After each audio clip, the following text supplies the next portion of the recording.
जरा सोचो, एक आम आदमी अपने प्यार की मौत का बदला लेने के लिए दुनिया के सबसे खतरनाक आतंकवादी गुट से भिड़ जाए। मेरा नाम है विशाल, अनोखी फिल्म्स में आपका स्वागत है और चलिए सुनते हैं हमारी आज की कहानी। कहानी की शुरुआत होती है मिच रैप नाम के एक आदमी और उसकी गर्लफ्रेंड कैटरीना हार्पर से, जो स्पेन में छुट्टियां मनाने गए थे।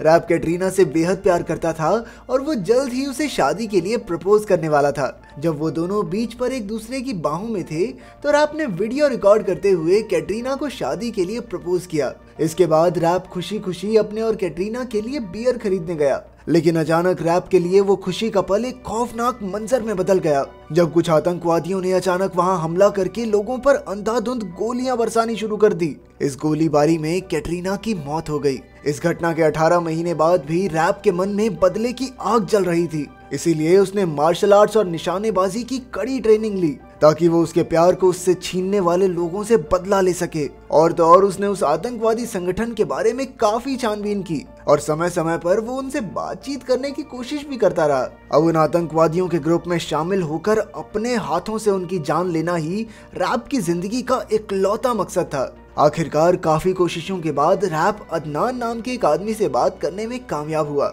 जो असल में उस आतंकवादी ग्रुप का सरदार था। फिर रैप ने उसे पूरी तरह यकीन दिलाने की कोशिश की कि उसके दिल में यूएसए के लिए कितनी नफरत है और वो उनके गुट में शामिल होकर उनके लिए काम करना चाहता है। वहीं कुछ दिन बाद जब वो मार्शल आर्ट्स की ट्रेनिंग कर रहा था तो वो बदले के गुस्से में इतना बह गया कि उसके हाथों दूसरे खिलाड़ी की मौत होते होते बची। उधर यूएसए की खुफिया जासूस एजेंसी सीआईए भी रैप पर नजर रखे हुए थी, क्योंकि वो काफी समय से अदनान के संपर्क में था।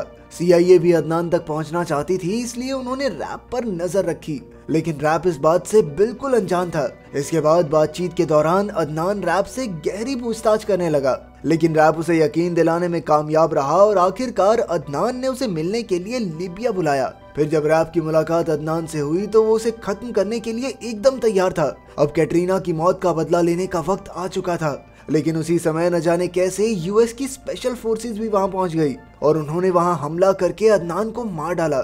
ये देखकर रैप गुस्से से आग बबूला हो गया, क्योंकि वो खुद अपने हाथों से अदनान को मारना चाहता था। इसलिए उसने पागलों की तरह मरे हुए अदनान को ही बेरहमी से मारना शुरू कर दिया और आखिरकार यूएस फोर्सेस उसे घसीट कर वहां से ले गई। इसके बाद उसे सीआईए के ऑफिस में लाकर उससे कड़ी पूछताछ की गई, क्योंकि वो यूएसए के खिलाफ काम कर रहे आतंकवादियों में शामिल होने जा रहा था। लेकिन रैप ने उन्हें बताया कि ये सब उसने अपनी गर्लफ्रेंड की मौत का बदला लेने के लिए किया था। उसने कहा कि वो अकेला बिना किसी ट्रेनिंग के उन आतंकवादियों के अड्डे तक पहुंच गया। उसने वो कर दिखाया था जो आज तक कोई सीआईए एजेंट नहीं कर पाया। इसके बाद रैप की 30 दिन तक काफी जांच हुई और आखिरकार सीआईए की डायरेक्टर आयरीन कैनेडी ने उसे सीआईए के साथ मिलकर काम करने का ऑफर दिया। रैप की काबिलियत से प्रभावित होकर वो चाहती थी कि रैप ओरायन नाम के एक मिशन का हिस्सा बने। इसके बाद उसने रैप को ओरायन के हेड स्टैन हर्ली से मिलवाया, जो नेवी से रिटायर होकर अब सीआईए के लिए काम कर रहा था। हर्ली जानता था कि रैप दुनिया के सबसे खतरनाक ग्रुप तक पहुंचने में कामयाब रहा, लेकिन उसने कहा कि इसका मतलब ये नहीं कि रैप को उसकी टीम में आसानी से जगह मिल जाएगी। अगर काबिलियत पे भरोसा नहीं है तो आजमा कर देख लो सर, रैप ने बड़े ही ताव में कहा। फिर हर्ली ने रैप और बाकी टीम की ट्रेनिंग की शुरुआत की। उसने सबसे पहले उन्हें ब्लैक ऑपरेशन यूनिट की तरह लड़ना सिखाया। इसके बाद हर्ली ने रैप को विक्टर नाम के एक आदमी से मुकाबला करने को कहा, जो हर्ली का काफी पुराना स्टूडेंट था, लेकिन रैप अपनी काबिलियत से उसे हराने में कामयाब रहा। खैर बाद में हर्ली ने उन सबको हर समय चौकन्ना रहने की ट्रेनिंग दी और साथ ही साथ अपनी भावनाओं पर काबू करना भी सिखाया। इसके बाद रैप और बाकी लोगों को स्क्रीन पर दिखाए गए दुश्मनों को मारने का टास्क दिया गया, लेकिन हर एक आदमी को सिर्फ उसे असाइन किए आदमी को ही मारना था। अगर गोली किसी दूसरे आदमी को असाइंड दुश्मन को लगी तो उन्हें बिजली के जोरदार झटके लगेंगे। पर जब रैप की नजर अदनान पर पड़ी तो वो बिजली के झटकों की परवाह किए बिना ही अंधाधुंध गोलियां बरसाता चला गया। उधर आयरीन और हर्ली दूर से ये सब देखकर थोड़ा डिसअपॉइंट तो हुए, लेकिन वो रैप की लगन और मेहनत करने के जज्बे से प्रभावित भी थे। इसके बाद हम देखते हैं कि आयरीन और कई यूएस ऑफिसर्स लंदन में मौजूद ईरानियन एम्बेसी में पहुंचे, क्योंकि रशिया से न्यूक्लियर बॉम्ब्स बनाने का काफी सामान चोरी हुआ था। असल में उन्हें ईरान के एक टेररिस्ट ग्रुप पर शक था जो ईरान और यूएसए की डील के बावजूद भी न्यूक्लियर हथियार बनाने की कोशिश कर रहे थे। लेकिन ईरान के मंत्री बहरूज ने ऐसी किसी भी चोरी में ईरान का हाथ होने से साफ इनकार कर दिया। उधर पोलैंड में कुछ रशियंस घोस्ट नाम के एक आदमी को न्यूक्लियर हथियार बनाने का सामान बेचने वाले थे, लेकिन उनकी पुलिस को उनकी वैन पर शक हो गया। फिर जब पुलिस उनकी तलाशी लेने गई तो घोस्ट ने सभी पुलिस वालों और रशियंस को जान से मार डाला और तुरंत भीड़ में गायब हो गया। वहीं दूसरी ओर जब हर्ली ने टीवी पर यह खबर देखी तो वो घोस्ट को तुरंत पहचान गया। असल में घोस्ट कई साल पहले यूएस नेवी और ओरायन मिशन का हिस्सा हुआ करता था, लेकिन कुछ साल पहले खबर आई थी कि वो एक मिशन के दौरान मारा गया। फिर हर्ली ने तुरंत आयरीन को बताया कि घोस्ट न्यूक्लियर बॉम्ब से कोई बड़ा हमला करने की फिराक में है। अब खबर आई थी कि घोस्ट इस्तांबुल में शरीफ नाम के एक आदमी से न्यूक्लियर हथियार खरीदने वाला था, इसलिए आयरीन ने हर्ली को तुरंत अपनी टीम के साथ इस्तांबुल भेज दिया। इस्तांबुल पहुंचकर हर्ली, रैप और विक्टर की मुलाकात एनिका नाम की एक एजेंट से हुई जो इस मिशन में उनका साथ देगी।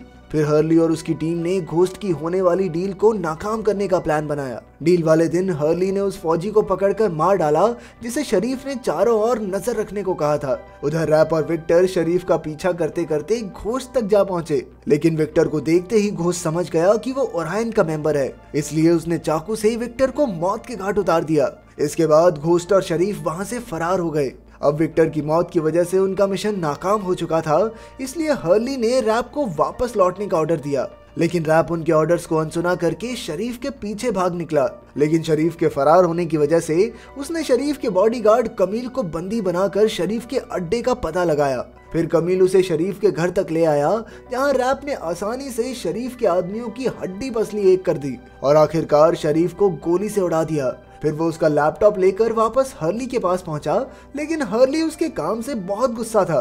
आज रैप की वजह से पूरा मिशन पानी में मिल सकता था और तो और उन सबकी जान भी जा सकती थी, लेकिन रैप ने फिर भी अपने सीनियर की बात नहीं मानी। फिर कुछ ही देर में आयरीन ने आकर उन्हें बताया कि घोस्ट न्यूक्लियर हथियारों का सामान खरीदने में कामयाब हो गया है और अब वो उसे असेंबल करके पूरी दुनिया में तबाही मचा सकता है। तो अब हर्ली और रैप को अपना मिशन जारी रखना होगा। अब बॉम्ब को असेंबल करने के लिए घोस्ट को एक साइंटिस्ट की जरूरत थी और इसी जानकारी के बलबूते पर हर्ली और उसकी टीम रोम पहुंच गए। वहां उन्होंने उन न्यूक्लियर साइंटिस्ट को ढूंढ निकाला जिन पर घोस्ट बॉम्ब असेंबल करने का दबाव बना रहा था। वहीं रोम में रैप की मुलाकात फिर से एनिका से हुई, जो उस ईरानी टेररिस्ट ग्रुप को न्यूक्लियर हथियारों तक पहुंचने से रोकने का काम कर रही थी। दूसरी ओर हम देखते हैं कि मिनिस्टर बहरूज की मुलाकात घोस्ट से हुई। असल में बहरूज घोस्ट के साथ मिलकर यूएसए के खिलाफ न्यूक्लियर बॉम्ब्स बनाने की साजिश में शामिल था। वहीं हर्ली की मुलाकात अशानी नाम के एक एजेंट से हुई और उसने हर्ली को बताया कि इस सब के पीछे मिनिस्टर बहरूज का ही हाथ है। लेकिन इससे पहले कि वो कुछ बता पाता, अचानक किसी ने उसके सर में गोली मारकर उसे मौके पर ही मार डाला। तभी घोस्ट बाहर निकला और उसने हर्ली को अगवा कर लिया। फिर वो उसे अपने अड्डे पर ले जाकर उस पर काफी बेरहमी से अत्याचार करने लगा। आखिरकार घोस्ट ने उसे इस सब के पीछे का कारण बताया तो अमेरिका की सरकार ने उसकी कोई मदद नहीं की, बल्कि उसे वहीं सड़ने के लिए छोड़ दिया। उसने अपने देश के लिए अपनी जान दांव पर लगा दी, लेकिन बदले में उसे क्या मिला, ये सुनकर हर्ली अपना गुस्सा रोक नहीं पाया। उसने कहा कि इसमें उन लाखों बेगुनाह लोगों की क्या गलती है जिन्हें वो एक न्यूक्लियर बॉम्ब से उड़ाना चाहता है। उन्होंने तो सरकार से नहीं कहा था कि उसे सड़ने के लिए छोड़ दे। उधर जब रैप को खबर मिली कि घोस्ट ने हर्ली को बंदी बना लिया है तो उसके होश ही उड़ गए। अब आयरीन ने रैप को अमेरिका वापस लौट जाने को कहा, क्योंकि हर्ली के अगवा हो जाने से अब ये मिशन पूरा नहीं हो सकता।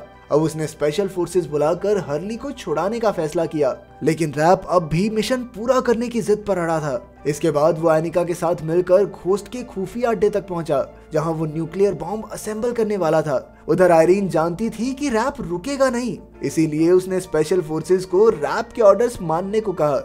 वहीं दूसरी ओर घोस्ट हर्ली की उंगलियों के एक एक नाखून निकाल कर उसे टॉर्चर कर रहा था, लेकिन फिर भी हर्ली ने अपना मुंह नहीं खोला। तभी बहरूज ने आकर घोस्ट को जल्दी से काम खत्म करने को कहा तो घोस्ट ने गुस्से में उसे और उसके बॉडीगार्ड्स को भी मौत के घाट उतार दिया। उधर रैप और एनिका सुरंग में घुसे तो एनिका आगे बढ़ गई और रैप वहीं घोस्ट के गुंडों से निपटने लगा। कुछ ही देर में रैप कई गुंडों से घिर चुका था, लेकिन तभी आयरीन की भेजी स्पेशल फोर्सेस वहां आ गई और उसकी मदद की। आखिरकार रैप हर्ली को ढूंढकर उसे रिहा करने में कामयाब रहा। हर्ली की हालत काफी खराब थी, लेकिन उसने रैप से घोस्ट को रोकने को कहा जो न्यूक्लियर बॉम्ब को एक्टिवेट करने ही वाला था। लेकिन तभी घोस्ट ने एनिका को बंदी बना लिया और रैप को पीछे हटना पड़ा। आखिरकार एनिका ने घोस्ट की बंदूक से गोली चलाकर अपनी जान कुर्बान कर दी ताकि रैप उसे रोक सके, लेकिन मौका देखकर घोस्ट अपने न्यूक्लियर बॉम्ब के साथ एक बोट में फरार हो गया। अब हर्ली ने हिसाब लगाया कि घोस्ट यूएस नेवी की 6th फ्लीट पर यह हमला करने वाला है। तभी रैप घोस्ट के पीछे निकल पड़ा और उधर 6th फ्लीट को हमले के बारे में सावधान कर दिया गया। आखिरकार रैप घोस्ट की बंदूक ढूंढकर उसे मार गिराने में कामयाब रहा। फिर उसने बोट का रुख मोड़ा ताकि 6th फ्लीट से उसकी टक्कर ना हो। इसके बाद उसने तुरंत न्यूक्लियर बॉम्ब समंदर में फेंक दिया और आयरीन के भेजे हेलीकॉप्टर में चढ़कर बच निकला। कुछ ही पलों में समंदर में जोरदार धमाका हुआ जिससे पानी में भयंकर सुनामी आ गई, लेकिन खुशकिस्मती से सब सही सलामत बच निकले। इसके कुछ महीने बाद आयरीन ने हर्ली से रैप के बारे में पूछा, लेकिन हर्ली ने उसे नहीं बताया कि रैप इस वक्त दुबई में है। तभी उन्होंने टीवी पर देखा कि ईरान की उस टेररिस्ट ऑर्गेनाइजेशन का सरदार चुनाव जीतकर राष्ट्रपति बनने वाला है और उसने न्यूक्लियर धमाके का इल्जाम CIA पर लगाया था। लेकिन जैसे ही वो अपने बॉडीगार्ड्स के साथ एक लिफ्ट में घुसा तो रैप वहां पहले ही मुस्कुराते हुए उसका इंतजार कर रहा था। अगर वीडियो पसंद आई तो लाइक कर देना, चैनल को सब्सक्राइब कर देना। मिलते हैं अगली वीडियो में।